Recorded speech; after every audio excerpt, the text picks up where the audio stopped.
ವಾಮದೇವ ಅಂತ ಮತ್ತು ಕರೀತಾ ಇದ್ದಾರೆ. ವಾಮದೇವ ಅಂದರೆ ದೇವ ಅಂದರೆ ಭಗವಂತ. ಅವನ ವಾಮ ಭಾಗದಲ್ಲಿ ಯಾವಾಗಲೂ ಇರ್ತಾರೆ.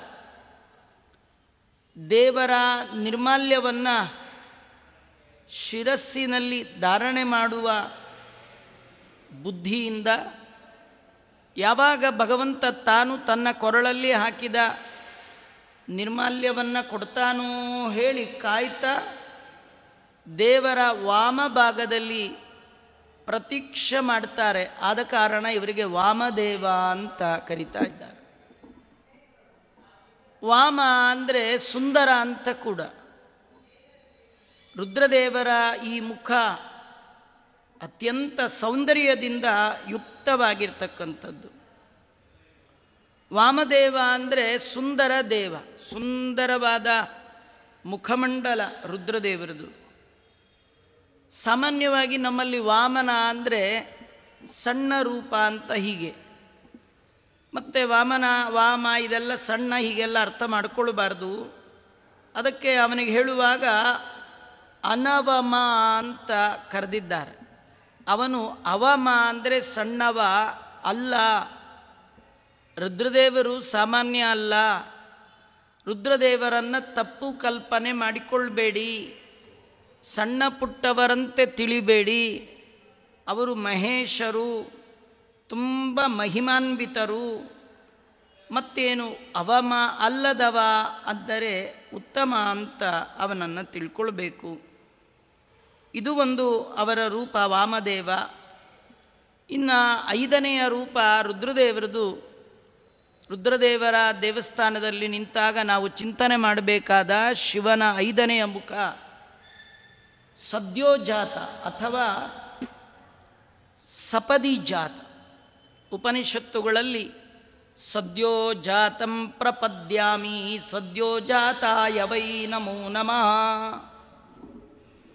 ವಾಮದೇವಾಯ ನಮೋ ಜ್ಯೇಷ್ಠಾಯ ನಮಃ ಶ್ರೇಷ್ಠಾಯ ನಮಃ, ಕಾಲಾಯ ನಮಃ ಕಲವಿಕರ್ಣಾಯ ನಮೋ ಬಲಾಯ ನಮೋ ಬಲಪ್ರಮತನಾಯ ನಮೋ, ಸರ್ವಭೂತದಮನಾಯ ನಮೋ ಮನೋನ್ಮನಾಯ ನಮಃ, ಅಘೋರೇಭ್ಯೋತ ಘೋರೇಭ್ಯೋ ಘೋರಘೋರತರೇಭ್ಯಃ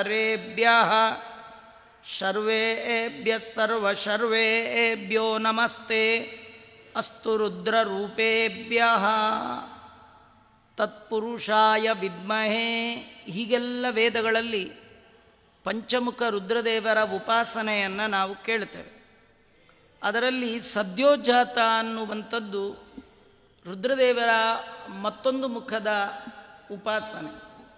ಉಪಾಸನೆ ಅಂದರೆ ಚಿಂತನೆ, ಚಿಂತನೆ ಅಂದರೆ ತಿಳ್ಕೊಂಡು ಶಿವನನ್ನು ದರ್ಶನ ಮಾಡಬೇಕು. ರುದ್ರದೇವರ ಉತ್ಪತ್ತಿಯನ್ನು ಭಾಗವತ ವರ್ಣನೆ ಮಾಡುತ್ತೆ. ಬ್ರಹ್ಮದೇವರು ಸೃಷ್ಟಿಗೆ ಆರಂಭದಲ್ಲಿ ಭಗವಂತನನ್ನು ಕುರಿತು ತಪಸ್ಸನ್ನು ಆಚರಣೆ ಮಾಡಿದ್ದಾರೆ. ಇಡೀ ಜೀವನದ ಅರ್ಧ ಭಾಗ ತಪಸ್ಸಿನಲ್ಲಿ ಕಳೆದ ಮಹಾನುಭಾವರು ಬ್ರಹ್ಮದೇವರು. ಆ ಬ್ರಹ್ಮದೇವರ ತಪಸ್ಸಿಗೆ ಮೆಚ್ಚಿ ಭಗವಂತ ಮೈದೋರಿ ಅವರ ಮುಂದೆ ದರ್ಶನ ಕೊಟ್ಟಿದ್ದಾನೆ. ಅವರಿಗೆ ಹೇಳ್ತಾ ಇದ್ದಾನೆ, ಬ್ರಹ್ಮ ನಿನ್ನ ತಪಸ್ಸಿಗೆ ಮೆಚ್ಚಿದ್ದೇನೆ, ನೀನು ಏನು ಬೇಕಾದರೂ ವರ ಕೇಳು ಅಂದಾಗ ಬ್ರಹ್ಮದೇವರು ಕೇಳಿದ್ದು ಇಷ್ಟೇ, ನನ್ನನ್ನು ಯಾಕೆ ಸೃಷ್ಟಿ ಮಾಡಿದೆ, ನಾನು ಏನು ಮಾಡಬೇಕು? ಭಗವಂತ ಹೇಳ್ತಾ ಇದ್ದಾನೆ, ಈ ಜಗತ್ತ ಮುಂದಿನ ಸೃಷ್ಟಿಯನ್ನು ನೀನು ಮುಂದುವರೆಸು. ನಿನ್ನನ್ನು ನಾನು ಸೃಷ್ಟಿ ಮಾಡಿದೆ, ನೀನು ನನ್ನ ಸಂಕಲ್ಪದಂತೆ ಮುಂದಿನ ಜಗತ್ತನ್ನು ಸೃಷ್ಟಿ ಮಾಡು. ಜಗದ ಜೀವರ ಸೃಷ್ಟಿಗಾಗಿ ನಿನ್ನನ್ನು ನಾನು ಸೃಷ್ಟಿ ಮಾಡಿದೆ ಅಂತ ಭಗವಂತ ಹೇಳಿದಾಗ ಬ್ರಹ್ಮದೇವರಂತಾರೆ, ಯಾವುದೇ ಒಂದು ವಸ್ತುವಿನ ಸೃಷ್ಟಿ ಮಾಡಬೇಕಾದರೆ ಅದರ ಬಗ್ಗೆ ಅರಿವು ಬೇಕು, ಜ್ಞಾನ ಬೇಕು, ನಾಲೆಡ್ಜ್ ಬೇಕು. ಒಬ್ಬ ಕುಂಬಾರ ಒಂದು ಮಡಕೆಯನ್ನು ಮಾಡಬೇಕಾದ್ರೆ, ಒಬ್ಬ ಚಮ್ಮಾರ ಒಂದು ಚಪ್ಪಲಿಯನ್ನು ಮಾಡಬೇಕಾದ್ರೆ, ಮನೆವಾಳ್ತೆ ನಡೆಸುವಂತಹ ಒಬ್ಬ ಗೃಹಿಣಿ ಮನೆಯಲ್ಲಿ ತಿನ್ನುವ ಆಹಾರ ಖಾದ್ಯ ಪದಾರ್ಥಗಳನ್ನು ಮಾಡಬೇಕಂತಾದರೆ ಆಕೆಗೆ ಅದರ ಜ್ಞಾನ ಬೇಕು.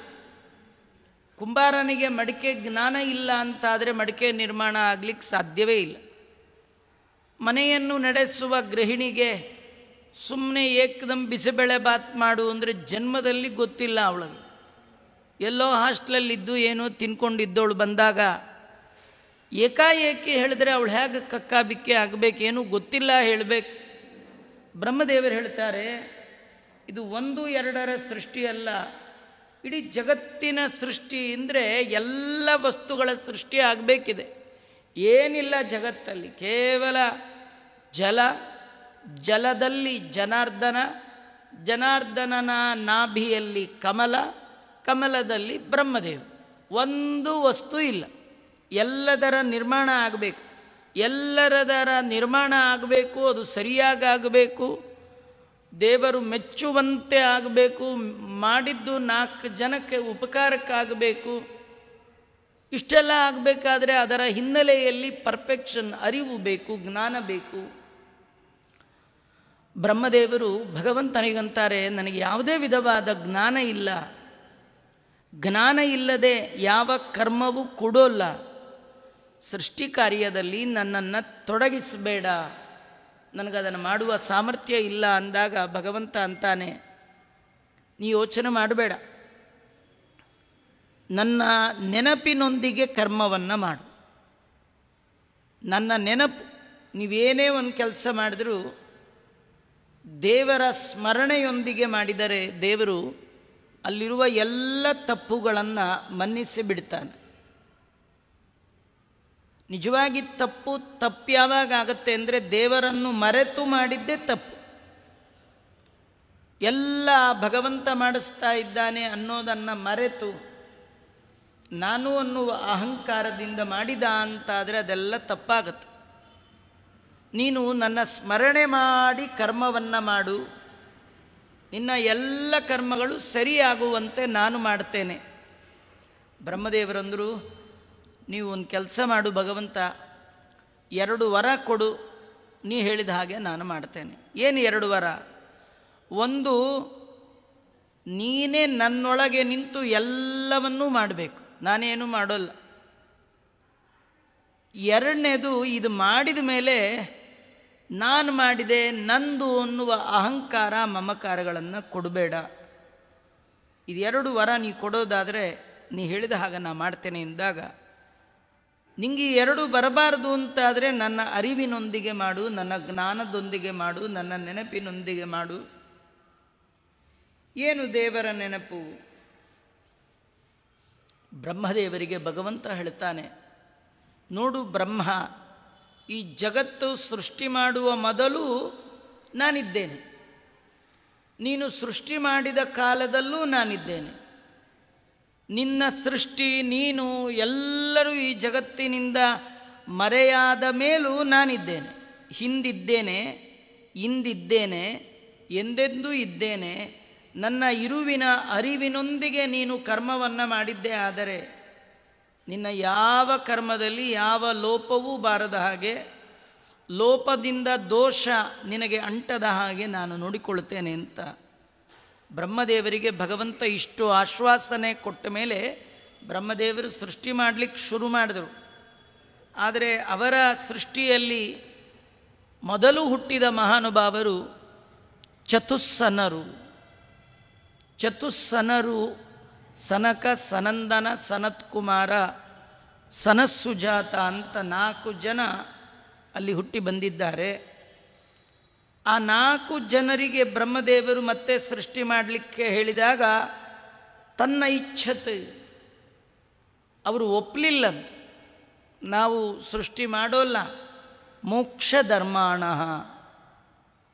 ಅವರು ಸೃಷ್ಟಿಯೇ ಮೊದಲಾದದರಲ್ಲಿ ತಮ್ಮನ್ನು ತೊಡಗಿಸಿಕೊಳ್ಳಲಿಕ್ಕೆ ಇಚ್ಛೆ ಪಡದೆ ನಿವೃತ್ತಿ ಮಾರ್ಗದಲ್ಲಿ ಇರುವ ಮಹಾನುಭಾವರು, ಊರ್ಧ್ವರೇತಸ್ಕರು, ಅವಧೂತಚರ್ಯೆಯ ಸನ್ಯಾಸಿಗಳು. ಮಕ್ಕಳು ಮಾತು ಕೇಳ್ತಾ ಇಲ್ಲ ಅಂತ ಬ್ರಹ್ಮದೇವರಿಗೆ ಸಿಟ್ಟು ಬಂತಂತೆ. ಏನಪ್ಪ ಈ ಮಕ್ಕಳು ಒಬ್ಬರು ಮಾತು ಕೇಳ್ತಾ ಇಲ್ಲ, ಸಿಟ್ಟಿನಿಂದ ಹುಬ್ಬನ್ನು ಗಂಟು ಹಾಕಿದ್ರಂತೆ. ಹುಬ್ಬನ್ನು ಗಂಟು ಹಾಕಿದಾಗಲೇ ಸದ್ಯೋ ಜಾಯತ ತನ್ಮನ್ಯು ಕುಮಾರೋ ನೀಲಲೋಹಿತ. ಆಗಲೇ ಸದ್ಯೋ ಜಾಯತ ಅಥವಾ ಸಪದಿ ಜಾತ ಅಥವಾ ಸದ್ಯೋ ಜಾತ, ತತ್ಕ್ಷಣದಲ್ಲಿಯೇ ಬ್ರಹ್ಮದೇವರ ಎರಡು ಹುಬ್ಬಿನ ಗಂಟುಗಳ ನಡುವಿನಿಂದ ಹುಟ್ಟಿ ಬಂದವರು ರುದ್ರದೇವರು. ಅದಕ್ಕೆ ಇವರಿಗೆ ಸದ್ಯೋಜಾತ ಸದ್ಯೋಜಾತ ಅಂತ ಕರಿತಾ ಇದ್ದಾರೆ. ಹುಟ್ಟಿದ ತಕ್ಷಣ ಅಳ್ತಾ ಹುಟ್ಟಿದ್ದಾರೆ.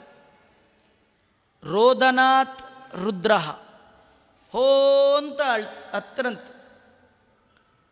ಹತ್ತವರಿಗೆಲ್ಲ ರುದ್ರ ಅಂತ ಕರೆಯೋಲ್ಲ, ಆದರೆ ಅಳುವವರಲ್ಲಿ ಮೊದಲಿಗರು ಪುರುಷಾಗ್ರ್ಯೋ ಭವ, ಜೀವರಲ್ಲಿ ಮೊದಲಿಗರು. ಶಿವ ತನ್ನ ಹುಟ್ಟಿನ ಒಟ್ಟಿಗೆ ನಮಗೆಲ್ಲ ತಿಳಿಸ್ತಾರೆ, ನನ್ನ ನಂತರದಲ್ಲಿ ಮುಂದೆ ಹುಟ್ಟುವವರೆಲ್ಲ ಅಳ್ಳಿಕ್ಕೆ ಹುಟ್ಟೋದು. ದುಃಖ, ಈ ಜೀವ ಎಲ್ಲಿವರೆಗೂ ಜಡದ ಶರೀರದ ಬಂಧನ ಇದೆ ಅಲ್ಲಿವರೆಗೂ ಅನುಗಾಲವು ಚಿಂತೆ. ನಿಮಗೆ ಚಿಂತೆ ಇರಬಾರ್ದು, ನಿಶ್ಚಿಂತರಾಗಬೇಕು ಅಂದರೆ ಒಂದೇ ದಾರಿ, ಈ ಬಂಧನದಿಂದ ಬಿಡುಗಡೆ ಆಗಬೇಕು. ಯಾರ್ಯಾರಿಗೆ ದೇಹ ದೇವರು ಕೊಟ್ಟಿದ್ದಾನೆ, ದೇವರು ಕೊಟ್ಟ ದೇಹವೇ ಜೀವರಿಗೆ ಬಂಧನ. ರುದ್ರಾದಿ ಚೇತನ ಪ್ರಪಂಚಕ್ಕೆ ದೇವರು ದೇಹ ಕೊಟ್ಟು ಬಂಧನದ ಒಳಗಿಟ್ಟಿದ್ದಾನೆ.